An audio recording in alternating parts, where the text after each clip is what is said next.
हजूर साहब टुडे समाचारों में आपका स्वागत है। वाहिगुरु जी का खालसा, वाहिगुरु जी के फतेह।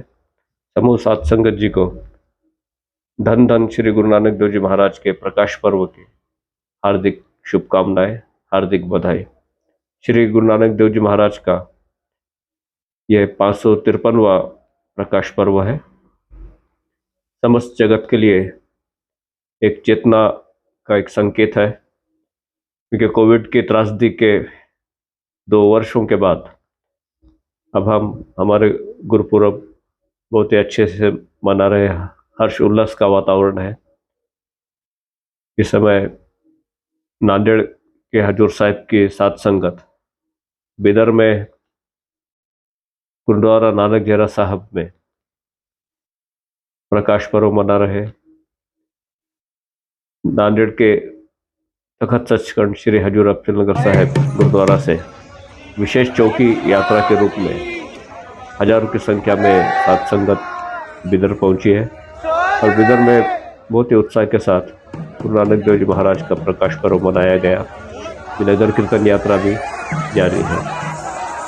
बिदर में प्रकाश पर्व मना रही सात संगत बहुत ही भाग्यशाली है, क्योंकि श्री गुरु नानक देव जी महाराज के चरणों का वहाँ पर स्पर्श हुआ है। उनके चरणों से टूटा पानी का झीरा जो अमृत बनकर आज हमारे रगों में दौड़ रहा है। पंजाब से 2000 किलोमीटर दूरी पर आकर उन्होंने यहाँ पर ऐतिहासिक कौतुक किए। चमत्कार नहीं कहूँगा, क्योंकि सिख धर्म में चमत्कार को मान्यता नहीं है, लेकिन गुरु नानक देव जी ने जो किया वो किसी चमत्कार से कम नहीं है। दक्षिण भारतीय सिखों के लिए यह स्थान बहुत ही महत्वपूर्ण है। इसलिए यहाँ जो प्रकाश पर्व मना रहे हैं आज वो समस्त भाग्यशाली संगत को फिर एक बार हार्दिक शुभकामनाएं और बधाई। गुरु नानक देव जी महाराज के प्रकाश पर्व को लेकर समस्त सिख जगत चिंता में है कि कौन सा लक्ष्य निर्धारित किया जाए, क्योंकि सन 2019 में हमने श्री गुरु नानक देव जी महाराज का 550वां प्रकाश पर्व मनाया था। उस समय हमने कल तारण गुरु नानक आया का महावाक्य प्रचारित किया था और इस कलयुग में कल्याण के लिए गुरु नानक देव जी महाराज के संदेश और उनके वचनों का प्रचार प्रसार जरूरी है, यह बात स्वीकार की थी और उसको प्रचारित भी किया था। लेकिन मध्य में जैसे कि 2 वर्ष कोविड के कारण हम विशेष कुछ कर नहीं पाए। ये 553वां गुरुपुरब है और आने वाले समय के लिए एक वर्ष के लिए हमको कोई ना कोई लक्ष्य निर्धारित करना चाहिए। ऐसी मेरी व्यक्तिगत सोच है कि गुरु नानक देव जी महाराज के प्रकाश पर्व को लेकर देश भर में एक चैतन्य का वातावरण है। हर स्तर पर गुरु नानक देव जी महाराज का प्रकाश पर्व मनाया जा रहा है। हर गुरुद्वारों में रौनक छाई है। नगर कीर्तन यात्राएं निकाली जा रही है देश भर में और साथ संगत में एक चेतना है कि गुरु नानक देव जी महाराज के संदेश किस तरह से हम प्रचारित करें। उन्होंने जो हमें संकल्प दिया है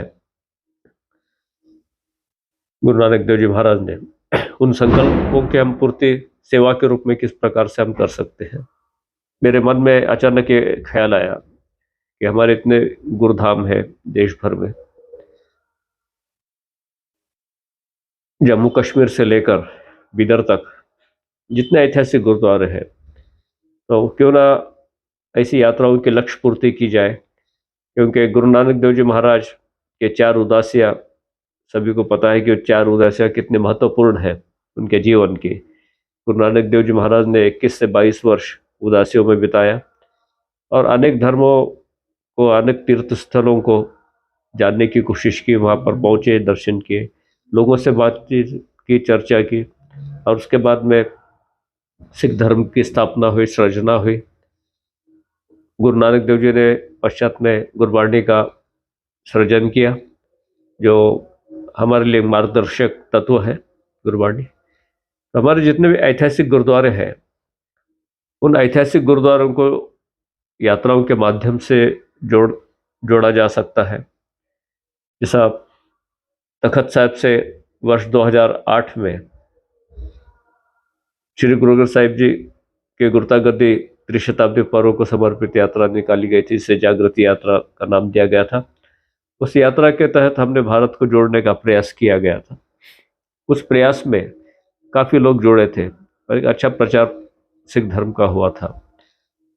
तो मेरे कहने का औचित्य यह है कि हमारे 10 गुरु साहिबान के इतिहास से जुड़े अलग अलग गुरुद्वारों से ऐसी कुछ विशेष यात्राओं का वर्ष भर में आयोजन हम कर सकते हैं कि श्रद्धालु उस यात्रा में शामिल होकर गुरुधामों के दर्शन कर सके।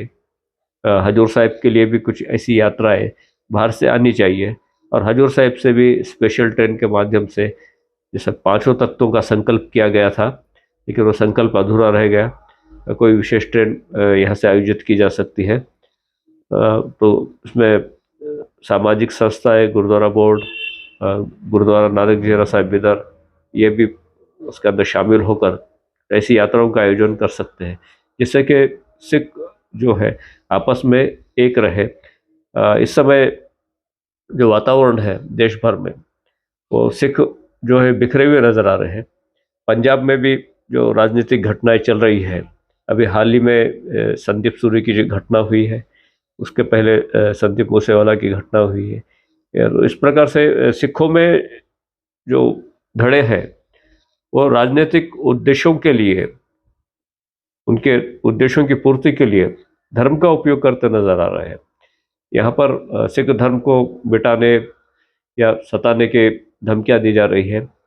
तो मैं समझता हूँ ये सब बातें जो हो रही है सिख धर्म के साथ, वो एक ईर्ष्या के कारण भी हो सकती है। ये धर्म किस तरह से फल फूल रहा है मित्रों, जैसा कि गुरु नानक देव जी महाराज ने हमें जाप करने, वर्ण छकने और सेवा कर किरत कमाई कमाने का हमको संदेश दिया है, तो हम उसके तहत जो है हमारी दिनचर्या बिताते हैं, नाम जाप सिमरन करते हैं, किरत कमाई करते हैं, वर्ण छकते हैं और उसी से हम सात संगत के लिए लंगर चलाते हैं।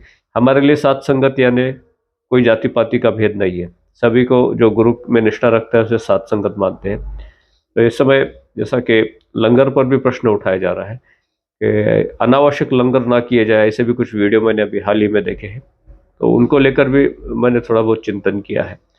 पिछले 2 साल में कोविड में हमने थोड़ा अलग प्रकार से लंगर चलाया था, जैसे ऑक्सीजन के लंगर चलाए थे, स्वास्थ्य सेवाओं को लेकर लंगर चलाए थे।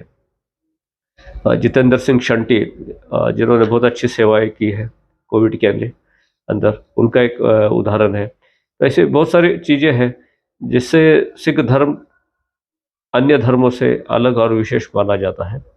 तो आने वाले समय में शिक्षा और स्वास्थ्य को लेकर हम क्या योगदान दे सकते हैं। आज मैं समझता हूँ विश्व भर में 19-20 देशों में प्रतिदिन लंगर चलाया जाता है।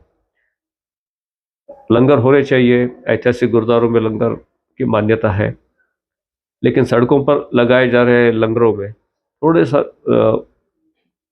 मैं समझता हूँ कि नीति बदल कर काम करने की आवश्यकता है। कुछ पैसा उसमें से बचा के शिक्षा और स्वास्थ्य के लिए भी खर्चा करना अनिवार्य है। आज हमारे समाज के लोग पुलिस विभाग, IAS, IPS ये नहीं बन रहे हैं, उससे दूर जा रहे हैं, जबकि एडमिनिस्ट्रेशन में होना चाहिए, सिविल सर्विसेज में ज़्यादा से ज़्यादा सीख आना चाहिए, स्वास्थ्य सेवाओं में आना चाहिए, डॉक्टर, इंजीनियर, वकील जो लॉ का पेशा है उसमें आना चाहिए, लेकिन आ नहीं पा रहे हैं। पंजाब में भी सेना भर्ती में सिखों की भर्ती बहुत कम हुई है इस बार। तो ये सब बातें हैं। मुझे लगता है कि लंगर की जो पॉलिसी है उसको हमें बैठकर एक बार 5 तख्तों ने डिसाइड करना चाहिए कि लंगर के दौरान हम क्या क्या करें। जो 500 से 700 करोड़ रुपए खर्चा हो रहा है प्रति वर्ष लंगरों के ऊपर इस समय ऐतिहासिक गुरुद्वारों में, तो उसका हम क्या सदुपयोग कर सकें, किस प्रकार से हम लंगर का फंड बढ़ा सके, या जैसा गुरु नानक देव जी महाराज ने उनके उदासियाँ पूर्ण करने के बाद, धर्म की परिभाषा पूर्ण करने के बाद में अपने जीवन के 20 वर्ष करतारपुर साहिब में खेती करते हुए बिताए थे। उन्होंने कृषि कर किरत कमाई की और उस किरत कमाई का भी हिस्सा उन्होंने लंगरों में चलाया। तो इस प्रकार से हम सिख समाज हम क्या कर सकते हैं, तो लंगर पर उठ रहे प्रश्नों पर ज़रूर सिख समाज को चर्चा करनी चाहिए, लेकिन चर्चा सकारात्मक और अच्छे रूप में करनी चाहिए। ऐसी मेरी व्यक्तिगत सोच है।